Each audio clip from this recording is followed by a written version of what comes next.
Good evening, baseball fans. It is Wednesday, June 26th. This is Bourbon and Baseball Astros edition. Astros edition. Words are hard. I'm Susie. That is Tom. And away we go. Guess what, guys? Guess what?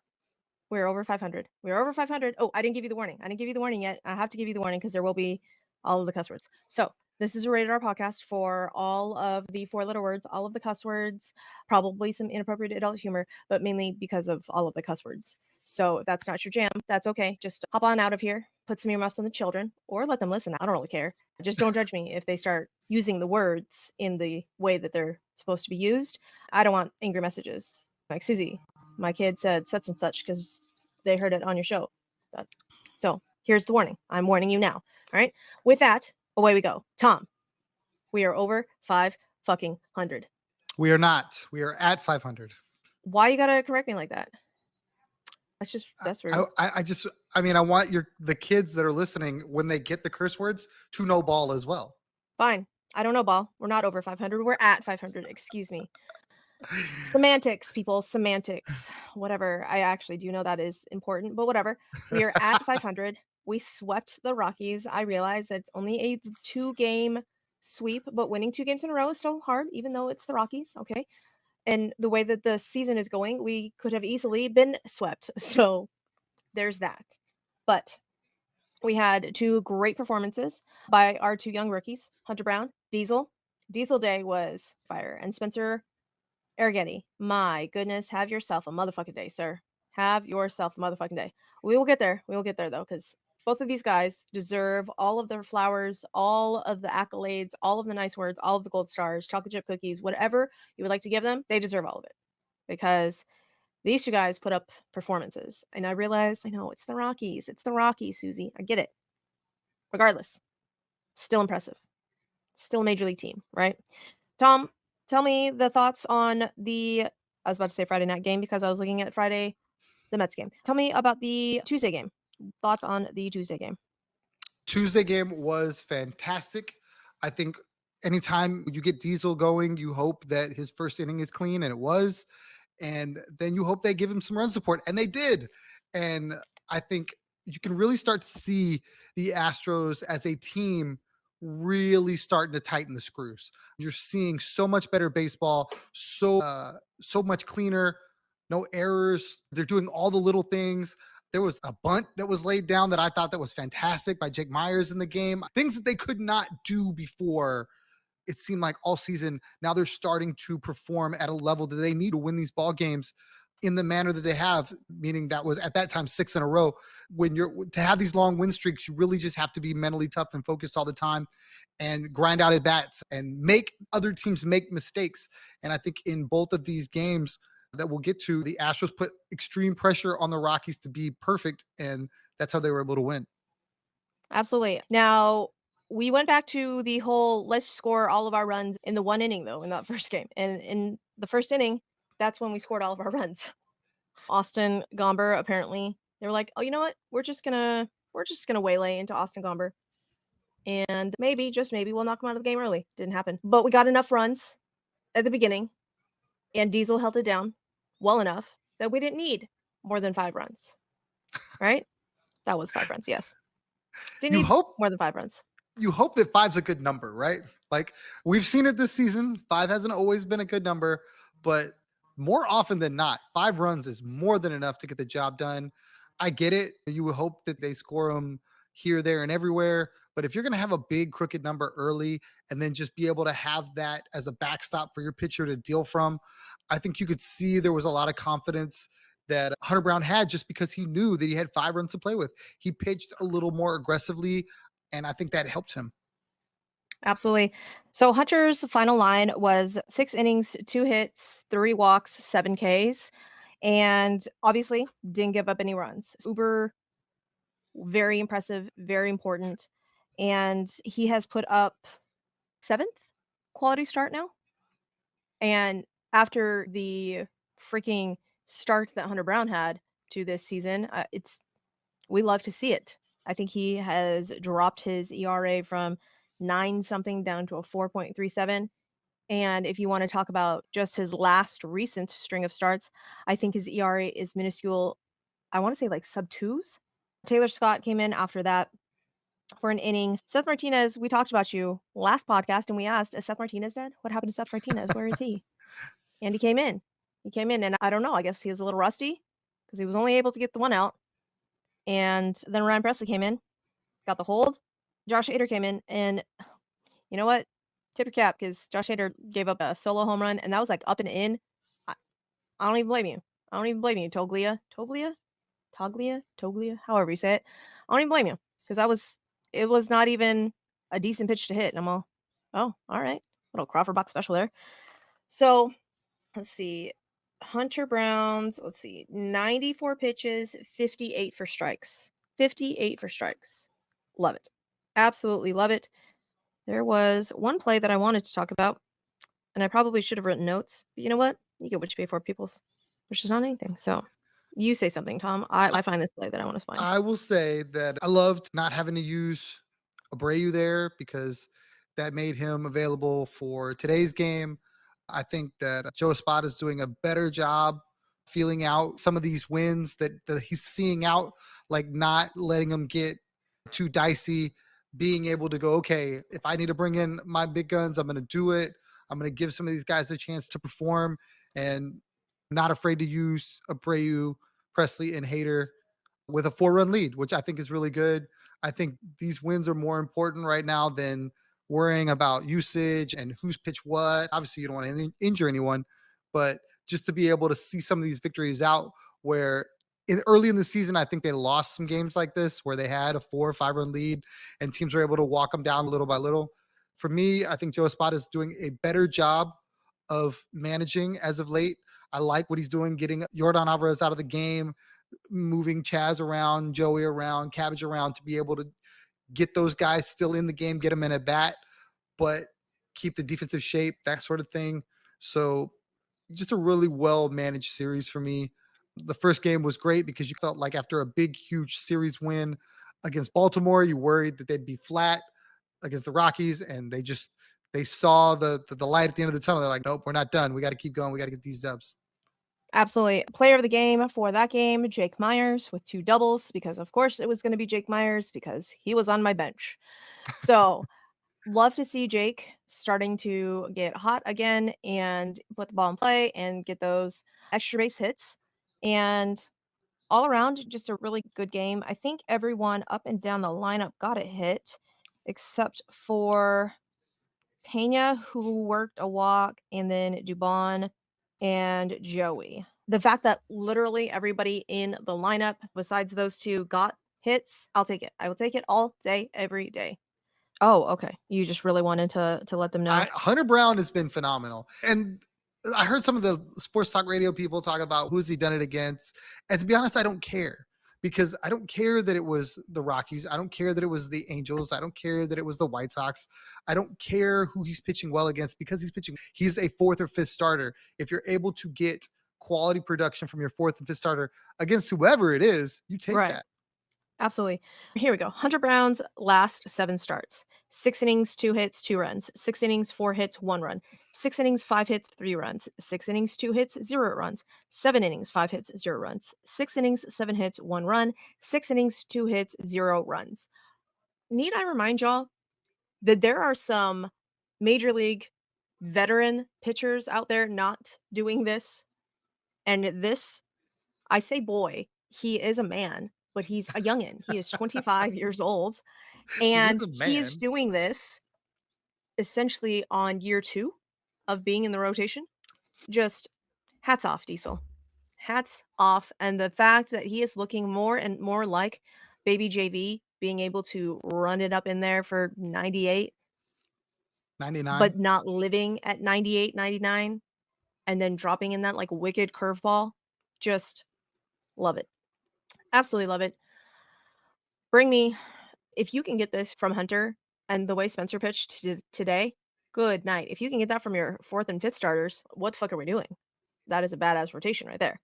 Spencer today, if you guys didn't watch this game today, you need to go back and you need to watch the outs. You need to watch the strikeouts. You need to watch the at bats because it was magical.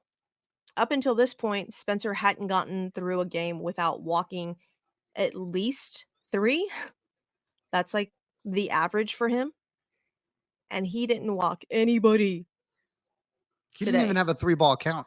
That's how good he was today. He That's what the season is, that out of all of the pitchers that we have in our starting rotation, if I were to tell you at the beginning of the season, "Hey, guess what? Spencer Arrighetti is gonna be the first Astros pitcher to hit double-digit strikes." If I were to tell you that preseason, you'd be all first off, you'd be all, "Susie, you're on crack. Who the fuck is Spencer Arrighetti?" 'Cause we don't have anybody on our rotation named that. And 2, you mean to tell me that it's a rookie pitcher that all they do is they like to walk the guys, and he's the one that's gonna be the first one? Yes. Yep, that guy. And you could tell he was feeling it. You could tell he was feeling it, and the fact that he also apparently can run it up in there at 97. I was all, "Oh, where's this fastball been?" Like, I think the fastest we'd seen him pitch before was, what, like 95, 96? They said something that he'd only thrown 3 of those all season before today at 97. And just oh, just kidding. Guess what I can do, guys? Imma just ramp it up just a little bit. I think today he said that his best pitch is, what, the cutter, and he only threw 3 cutters today? So the fact that all of the pitches were working. So Spencer, big, huge shouts out to Spencer Getty for his final line of 10 strikeouts, 7 innings. Is that what that is? Let's see here. There was something interesting in the broadcast. I don't know, for those that didn't get to watch it, they asked Julia talked to Spencer, what's been going on, what's he been doing, and he's caught up in the analytics. I get caught up in, being very stat and data driven, and I got away from what got me here. And what got me there was being a little weird, being a little different, and then just filling up the zone and trusting that my stuff would work. So today he said that's what he was going to go do. And that's exactly what he did, because they were off balance all day. He lived in the strike zone. I think the first inning, it took him 9 pitches, like, and that was with a K. So he was dealing from the word jump. 2 Ks. And yeah, thank you. And if that's the kind of approach that Spencer can have going forward, I really think he's going to be more like a 2 or a 3 as opposed to a 4 or 5 as far as his stats and his numbers. He's got an ERA that's up there too. I think he's slowly driving that down as well.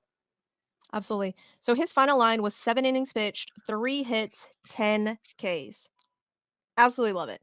I did some Instagram stalking, and there was a post from his girlfriend that literally said, "A year ago today, maybe it wasn't today, but a year ago, you were getting promoted from double A to triple A, and look where we are now."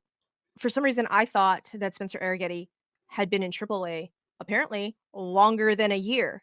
No, nope, just the 1 season in triple A. Just the light dusting of triple A. That's on me. That's on me for not doing my research of our minor league guys.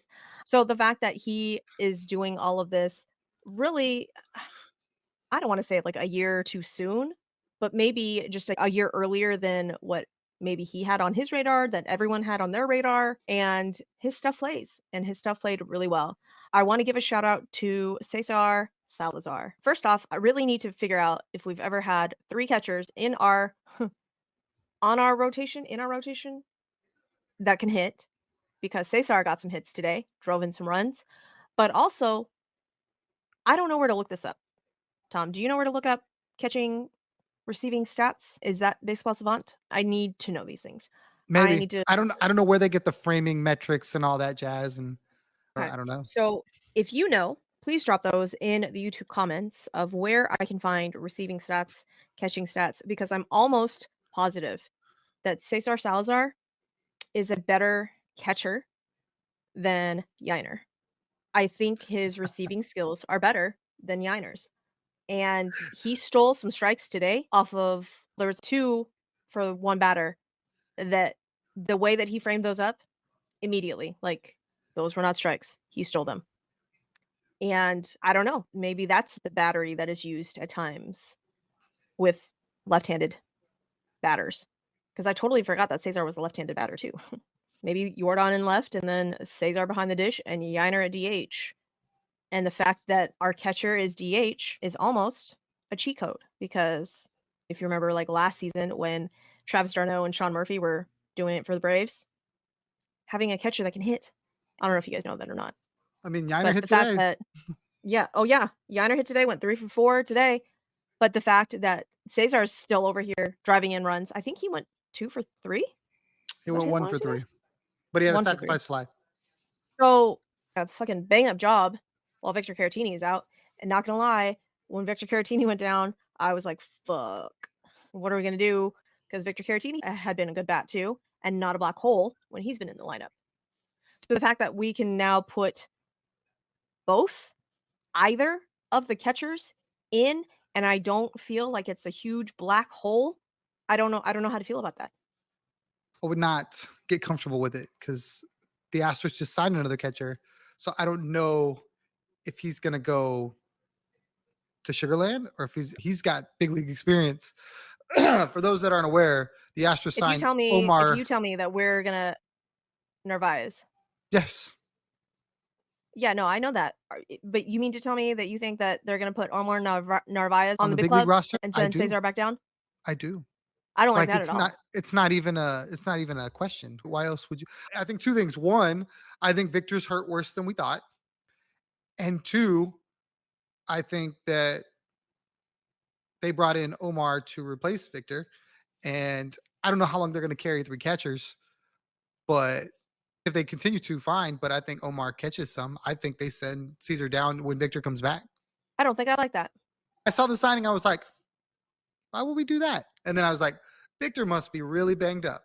And then I was like, what happens when Victor comes back? And I'm like, Caesar's probably back in Sugarland, which is sad because I think this is like the last couple times he's been up, he hasn't been good. And he's been really good in Sugarland. And now he's finally up and good with the big club. And I think this Narvaez sign really means that his days are numbered.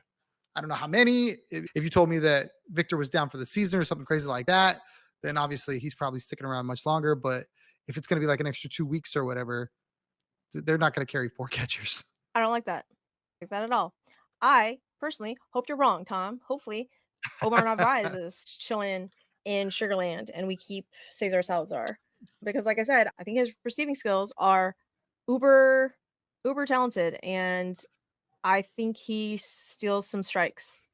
And maybe that's why Fromber likes throwing to him better than Yiner because there were some at bats yesterday when I was all, "Yiner, you gotta catch that, bro. What are we doing with that? Stop that. Don't do that."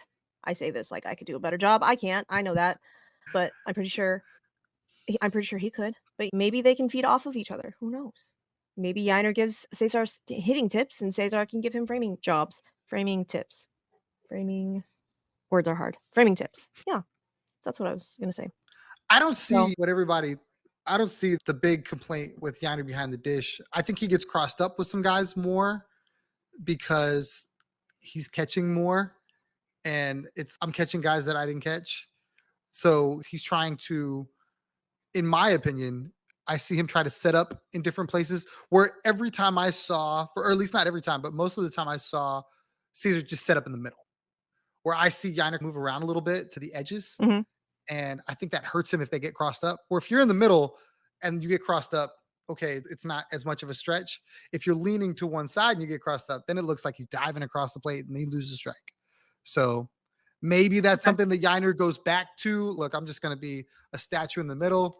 But I think that's where, when you see those pitches that you're like, hey, you lost that for the pitcher, I believe that's what happens. Interesting. Okay. Yeah, I don't really know. But again, if you guys know where to find receiving stats, catching stats, is that a baseball savant thing? I don't think it's a baseball reference thing. But if you guys know, put it in the comments below because I would love to dive deeper into that. Today's game was 7-1. That was the final score. Like I said, Arrighetti went 7 innings and then Sean Dubin came in and Sean Dubin struggled mightily today. I don't know what was happening with him. I was a little bit uncomfortable, not gonna lie. There was some traffic You on the get bases. uncomfortable with a single. You can't have anybody on base ever. You're like, oh God, here they come. It's true. What again, Tom, I expect greatness because I am an Asian tiger mom. I expect perfection out of my baseball team. I know that's not an actual thing. I expect it because I'm Asian. But didn't he seem like he struggled a little bit more than, I guess, what we're accustomed to? I think, and you're right, 100%. And I think something that I've noticed that maybe this is a thing, maybe it's not a thing. They warm up sixth inning, right? But then the pitcher gets out of that inning. They come out the next inning, and then they come into the game. Abreu had it happen to him early in the season too. Warmed up, sat down, longish inning. Okay, now go out there, and then all of a sudden he can't find a release point and walking batters, and it's just like getting into hitters counts because they got ready to go, then didn't get used, then sat down. A lot of these relievers don't do that. It's like the one inning and that's it. So I think that's what happened to Dubin today. I could be wrong, but he was warming in the sixth inning and then didn't go out. Spencer got through it, and then they had not a long inning, but a longer ish inning, and then he came out, and all of a sudden he couldn't locate at all, which for me was weird. Interesting. Yeah. Like I said, Jubin came in and it was a little erratic, not gonna lie. It's a little uncomfortable for me. And then Brian King came in. Brian King, who made his MLB debut in that Orioles series, came in and just shut him down again. And again, I realize it's the Rockies. I mean, but the fact that you come in and it was a 7-1 game at that point, so there was some wiggle room, but he got 2 Ks, back-to-back Ks, and then a 2-pitch flyout, I think, or a ground out. But the fact that you got back-to-back Ks and then a 2-pitch out, give me that all day, every day.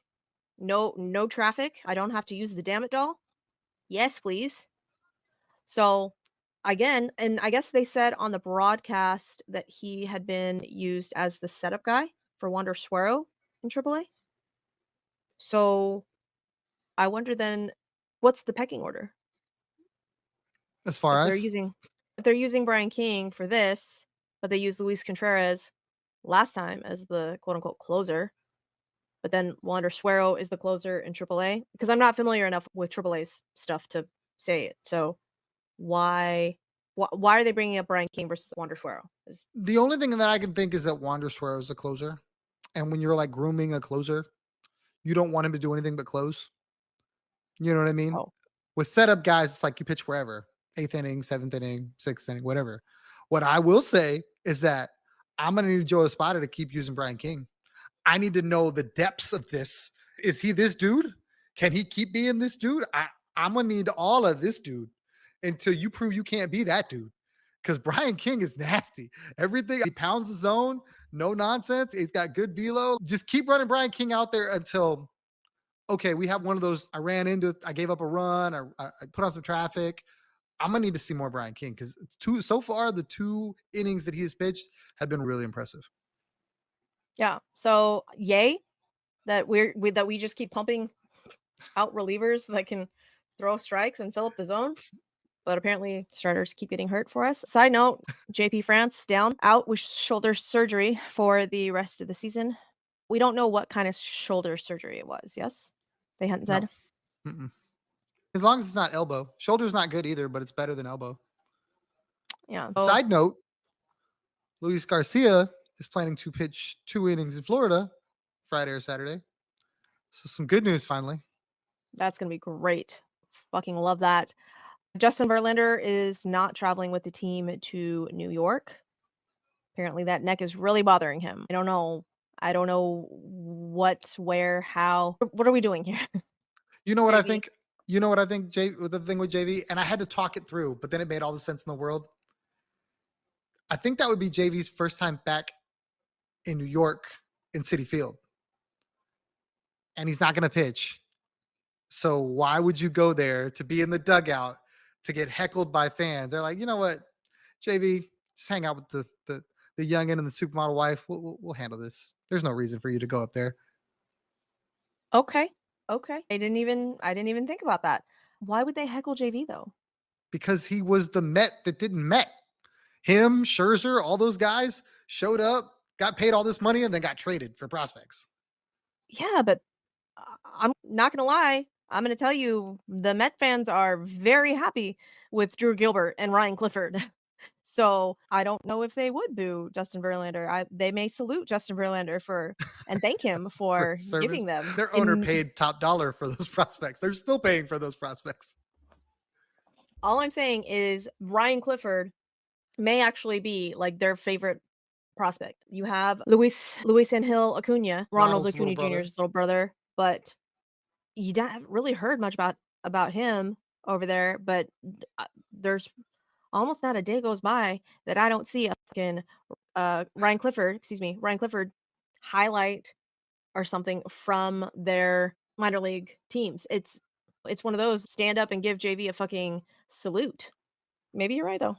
What's wild about that is that he was not the heralded prospect. It was Drew Gilbert, but we knew Clifford was coming. We knew he was good. I want to say Drew Gilbert is hurt. I think he tweaked something or he's been on the IL and just came off the IL maybe? I don't know. Apparently, but Drew Gilbert has been a little bit more of a disappointment than they thought. So, again, I don't keep up with Drew Gilbert and Ryan Clifford. I just get it shoved in my face. No, I'm just kidding. But yeah, so it will we have an off day tomorrow being Thursday. So travel day. They're heading to New York right now. They'll get into New York. It's raining currently.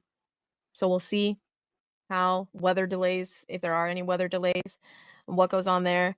And it will be Ronel Blanco. It will be Fromber. And then Sunday maybe TBD. It may be a bullpen game or it may be AJ Blueball. I'm gonna have so much fun with his name. All of the fun. That may turn into a bullpen game. We don't know. But apparently JV's neck is not great and they don't expect him back until All-Star break, which I'm like, bro, what the fuck is wrong with your neck? So that's two times, three times through the rotation. What it's late June? Two times through the rotation. So at this point, I guess just chill on the IL and once we get back, we'll up over that 500 mark and we take our rightful place as the king of the AL West. I guess JB can come back and be like, I'm here now. We can ride out the rest of the season. Let's go. I wonder, I really wonder if this is more about JV being 41. If you remember the last start, his velo was down. And it took him like 2 or 3 innings to get to 94, 95. He was like at 91, 92. Got touched up a little bit. I think he only went 4 innings. I wonder if they think that he might be going through a little bit of a dead arm thing. And this is nothing more than okay, we're going to give you what looks like a month off to recharge the batteries. That's my And tinfoil hat. I Because mean, I I went back and also I am thought about it. 41 and would love, A month off a month from off. all Yeah, of it. Just all of it. show Yeah. up, put the uniform on, choose seats. That's it. Yeah. No But, requirements. it again, I sleep wrong and I wake up and I don't know what I did to my shoulder. I don't know what I did. I just slept. And you don't recover. You don't recover as quickly. Things crack and pop and you're all, was that my knee? Was that my hip? I don't know. I Obviously, I'm an absolutely elite athlete understand though, it. but let me see who the God, I'm getting slaughtered tonight in fantasy. Who are the starters for the Mets though? You I didn't have don't know Spencer Arrighetti going. This guy did. because I did not pick up Spencer Arrighetti because they have limited me to 3 moves. I have Hunter and Spencer on my team. And Oh, right now it is a great time to be an Astros fan. I bet. I bet. All right, so Friday night is Ronel versus Jose Quintana, left-handed pitcher. He has a 3-5 record with a 4.58 ERA. Oh, And that then sucks. Saturday is Fromber versus Tylor McGill, 2-4 record with a 4.81 ERA. And what sucks? Because Friday, it's really going to be a test, is what it is. It's really going to be a test of Joe Espada because the last, 5 games, Joey Loperfido has been a fixture in this lineup. They moved him all over and they have not seen a lefty. So it's been pretty much, right-handed pitching. I think with a lefty, maybe they sit Joey, and I hate that. I also wonder, well, I guess I don't wonder that. What are they doing? I guess it would be Chaz, Jake, Jordan. Yine would probably catch Ronell. So who DHs? Now you have all these lefties: Singleton, Cabbage, Loperfido, all lefties. Or maybe you play Joey just because there's no better option. I don't know. I don't know. And I don't know if I trust Jordan in City Field. I can't remember how big their left field is. I want to say it is a decent size though. So then you play Joey for his defense, and you go Chaz, Jake, Joey, and you just deal And with then lefty DH on Jordan, lefty. Yep, and DH Jordan, and then you start Doobie at first, and you rake, and hopefully. Ronell pitches a shutty, Hopefully. I would love that. I would love that and then because and then the Astros will have won what is that, 9 in a row, and they'll talk about Shohei not hitting a homer, and they won't talk about the Astros. this is 7 in a row, so that'll Ronell will Okay, be I'm 8 in sorry, a row. 8. It'll be 8. It'll be 8. You're right. I'm sorry, Yeah. but it'll be like that won't be the headline. However, if the Mets pull off this mini sweep of the Subway Series, Oh, I hope they do. they're going to be hot in the motherfucking streets. I think My god. that's the perfect time to catch them slipping. The perfect time to catch them slipping. But I watched the beginning of this game tonight, and Francisco Lindor as their leadoff is hot. Lindor So I is wanna every say bit what they paid for. He oh, is yeah. every bit. And I guess he is like their Bregman. It's With Cole, 7-0 top 6 Mets. do it. Do it. Good lord. It is gonna be hot in the streets. But Do they play tomorrow? no, I think they have it off too. Yeah, they have it off too because then it's Friday, we go in. So, hey guys, sorry that I am recording this without Tom and editing it into the video, but we totally forgot to talk about the Mets closer that was suspended for 10 games. And I figured that you guys probably need to know that type of information. So here I am because Tom is at his big boy job. And here we go. Let's see, a couple games back, Edwin Diaz before the ninth inning, trumpets come out, umps come out, and Edwin Diaz is suspended for 10 games for sticky substance on his hand. And apparently, he says that it was rosin and sweat and dirt. And it looked a little darker than that. That's neither here nor there. Apparently, he used too much, quote unquote, rosin. That was the umpire's discretion. The umpire was Laz Diaz. No, it wasn't Laz Diaz. It was Vic Carapaza, excuse me. Vic Carapaza, which I think he is one of the umps that has been the one that has done the most of these ejections. Fact check me on that. I will do some fact checking as well, but I'm pretty sure it was. However, Edwin Diaz is suspended for 10 games. So the Mets were without Diaz for the Yankee series. It didn't really matter because they spanked the Yankees, but it will matter for this upcoming series that they will not have their actual closer that they spent $101 million on a few years ago. So nasty stuff. He's got nasty velo. I want to say his slider is actually very dirty as well, but they will be without him. So very important, especially if it's tight late in the game. They will not have that back of the bullpen. He hadn't been doing great, so they moved him out of the closer role. But recently he had been doing better, so they moved him back in. So I don't know if I say that it probably would make a difference, but who knows? Things to look out for the closers, it'll probably be matchup based. You'll be looking for, I think, Jake Diekman, probably some Reed Garrett. They all take turns being setup guys and closers. Jake Diekman actually got the save a couple of games ago. One of their big guys just went down for Tommy John. I want to say, let's see if I can remember. Young, maybe. Regardless, it was one of their leverage guys that actually just went out with Tommy John. And no, I take that back. It's not actually Tommy John yet. He went out with a forearm sprain, strain, something of that nature. They haven't called it yet. Drew Smith. There we go. They haven't called it Tommy John just yet, but odds are they will. So, like I said, you're going to be looking for Jake Diekman, Reed Garrett, Dead Neil, Nunez, Adam Ottavino, I don't think they trust with a 10-foot pole, so I don't think you'll see Adam Ottavino in leverage situations unless it's dire. But I think that is the main points that Tom and I forgot to go over last night when we recorded. So I just needed to bring up that fact. Again, they are on a hot streak. The Mets are on a hot streak. They are the grimmest Mets. the Grimettes. I love the storyline, actually, but we don't actually know where it came from. Apparently, Grimace just threw out the first pitch, and they've been on a heater ever since. I think it's actually because Francisco Alvarez, their young stud catcher, came back off the IL. But you know what? We're gonna leave it with the Grimettes because that is a much better storyline, and the vibes and the aura around that, chef's kiss, way better. So with that, I'm gonna return you to the actual programming between Tom and I, and hopefully this information helps. And let us know what you guys think. So it'll be very interesting because it goes Lindor, Nimmo, I think JD Martinez, Pete Alonso, and then Francisco Alvarez. And literally all 5 of those have the ability to go deep. Oh, fuck. That's why you love So having a great ground ball pitcher like Ronell. let's hope, man. So Ronell, I'm not gonna doubt you, Ronell, because I got fucking burned. I got fucking burned last time, and I should know better. Oh my god, I'm getting fucking slaughtered. What is happening? I do love how the schedule is starting to set up in the Astros' favor. Tomorrow, there's not a whole lot of baseball going on, but Texas starts a series with Baltimore.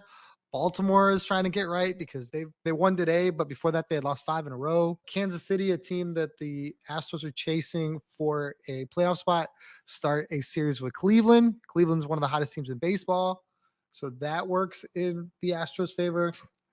Minnesota finishes up with Arizona. Arizona's giving Minnesota fits. I wondered why I was getting killed. Gavin Stone just threw a complete game for the Dodgers Good against the for White him. Sox. Yeah. Yeah. Yeah. The guy that I'm playing has Gavin Stone today. Love that. Fucking not. Anyhow, but yeah, so the Mets, the Grimace Mets, they're playing a whole hell of a lot better, guys. The Mets were the hottest team in June. So now both the hottest teams in June in the AL and the NL are meeting, and it'll be very interesting to see what happens. Who will come out on top? I mean, we know. Stros, baby. We know. The correct blue and orange team will come out on top.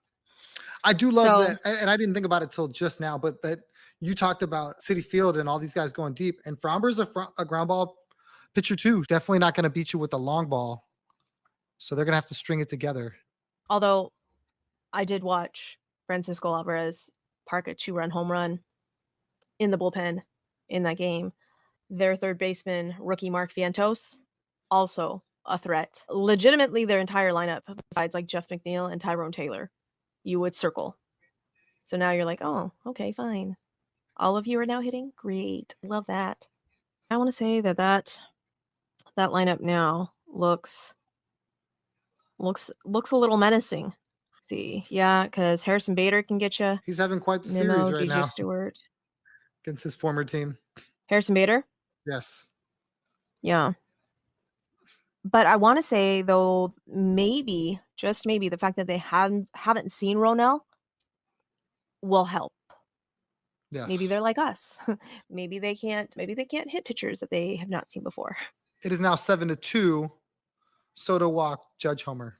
If Soto and Judge are not hitting in that lineup, they're getting shut out every single time.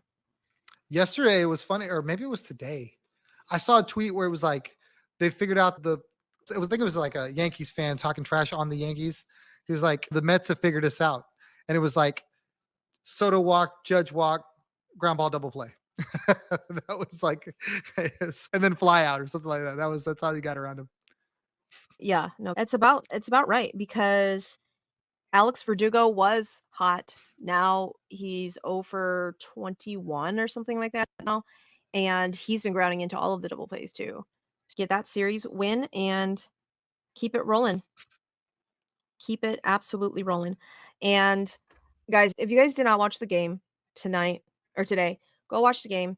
Especially watch after Spencer Arrighetti came out of the game. There was a very touching moment in the dugout where Joe Espada is giving Spencer Arrighetti like a pep talk, and it was the most touching moment, and I absolutely loved it.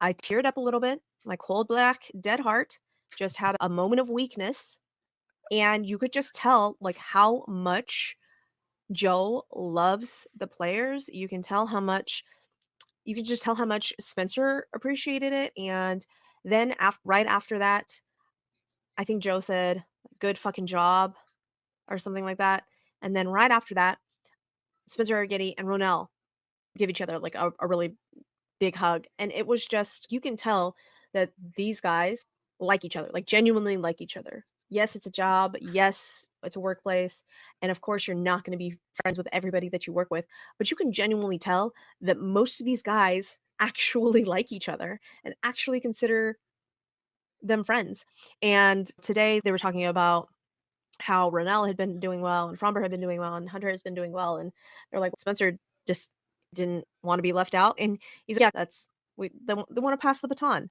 wanna pass the torch," and Spencer, we've talked about it before in his starts, how he's studied and has gotten better each and every time, and there was a couple of starts where he blew up, but you can see the maturation a little bit more each time that it comes out, and I love it. I love it. So, again, if you've not watched this game today, guys, you should really do it because it was really good. Spencer on our side was really good. Feltner on the Rocky side, his line is much worse than what he actually pitched because he was rolling. He was pretty much matching what Spencer did today. And the fact that we ended up with 7 runs, I'd say 5 of those came in 1 inning off of some really ridiculous plays that should have been made on the Rocky side.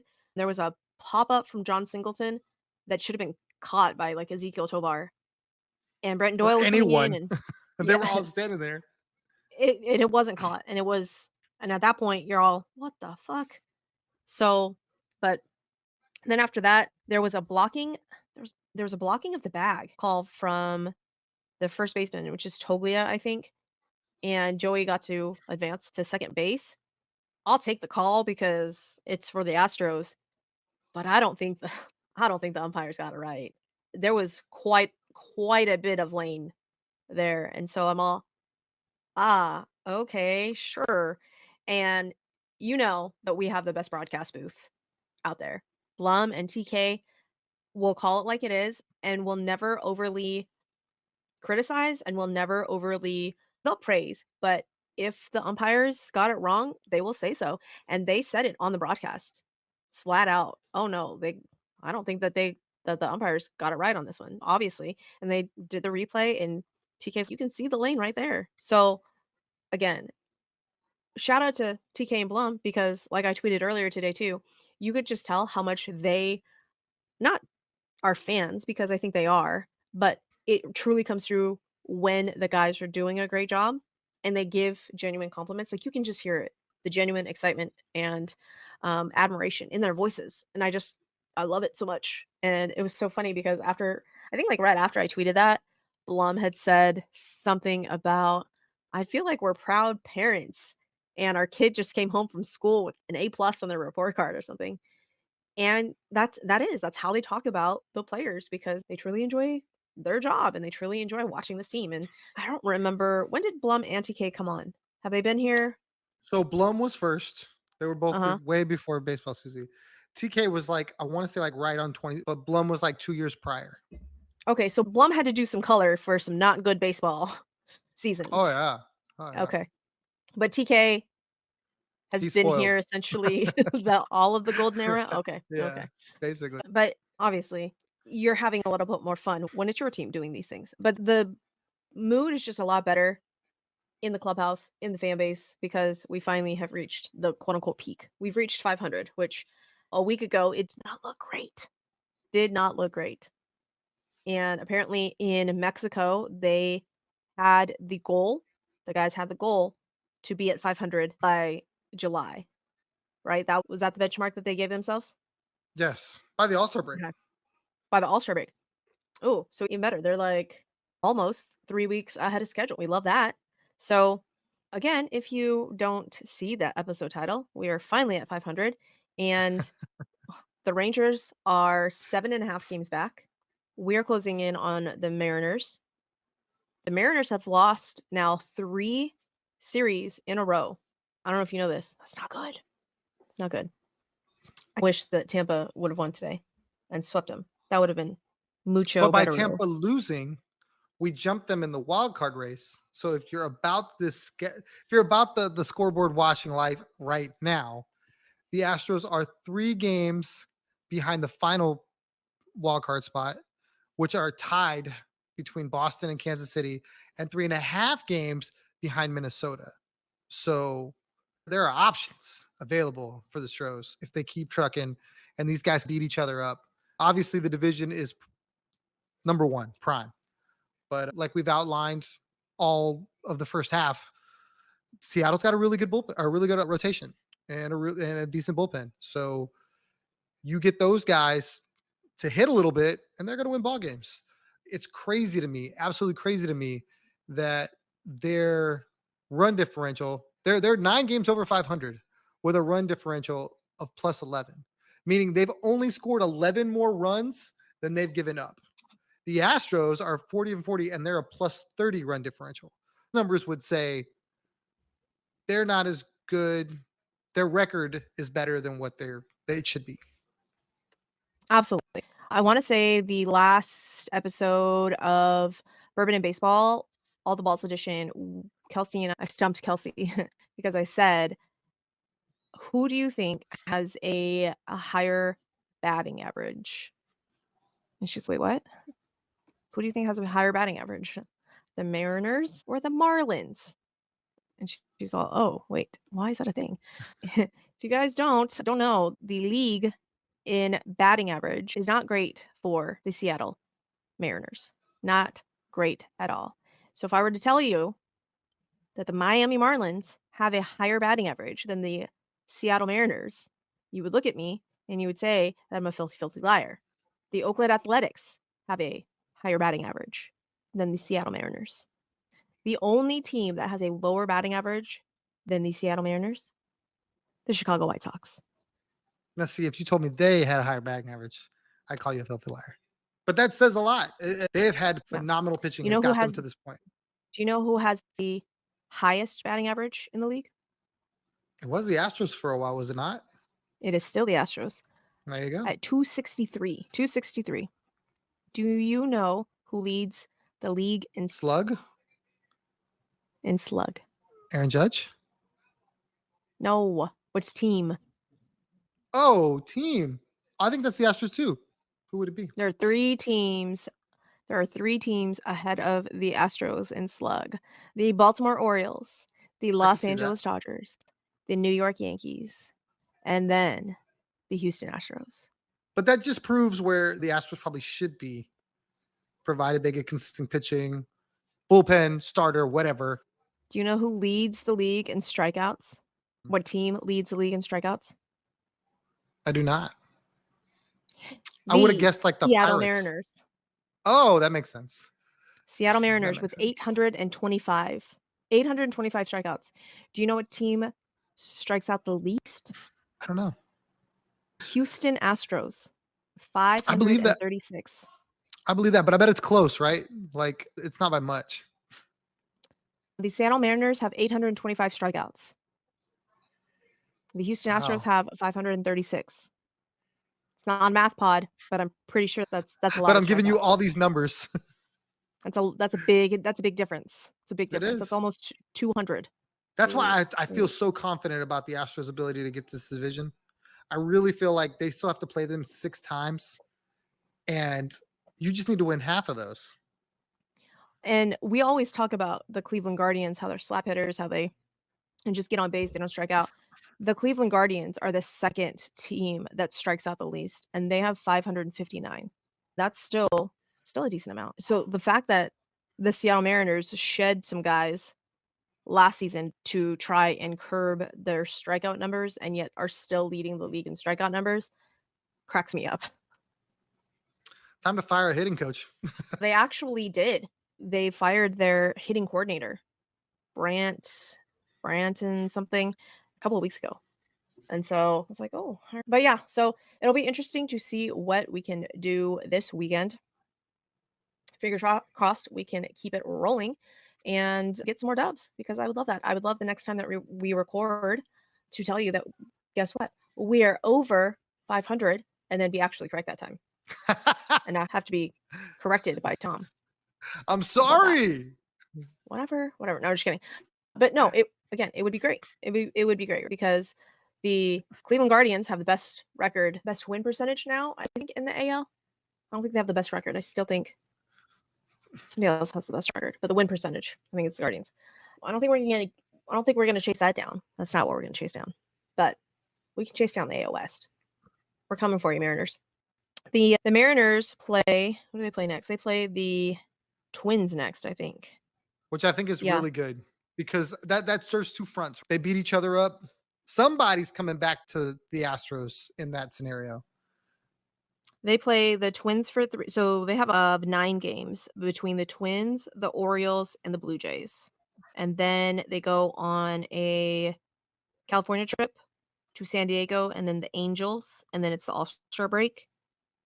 And You mean then Slam we go Diego to, right now? oh my gosh.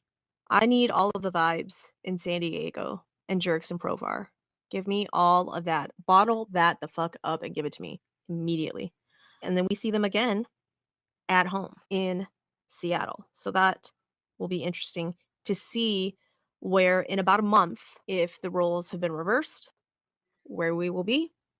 Because a month ago, we were in a very dire strait, big black hole of despair. Not gonna lie. So, with that said, Tom, where can the people find you on the interwebs? At Third Coast Tom on Twitter, just like it says underneath my face. At TC Tom1 on Instagram, because Instagram's fun sometimes too. At the PSF app is still rocking and rolling. The duels on there, the peer-to-peer wagering system is rocking and rolling. We did the game the other day. It is a great time. It is a fun environment, especially when the club is winning, to be able to have a solid group of fans in there where you can enjoy each other's company, talk the trash, talk through situations, who's pitching what. It's a lot of fun. And if for some reason you are here and you are not an Astros fan, fear not, people. The PSF app is there for everyone, for all the sports. There's not going to be a cooler room than the one me and Susie are in, but there's other people that are going to do a really good job too.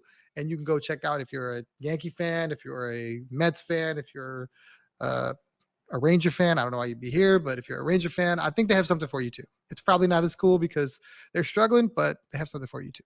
Check out the PSF app.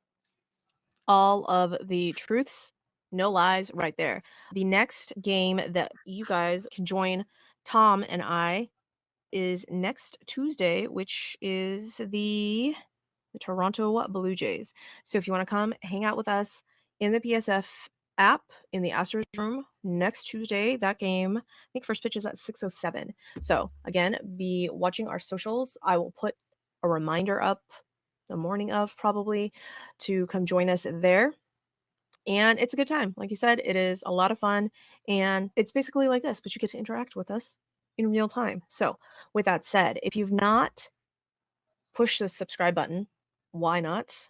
Big red subscribe button on the YouTubes. Push that. If you're also there, hit the like button. That helps with the algorithm. I don't know why it helps with the algorithm. I just know it does. So push that like button on this episode. We would love that. If you are listening on the audio side, Spotify, Apple Podcast, please leave us a 5-star rating. Say all of the nice words because, like I said, in my cold black dead heart, there may be like just a little piece that, with your kind words, you can warm up. You can revive. Maybe. We'll see. Let's call it a science experiment, okay? And with that, I will end the show and say, yay.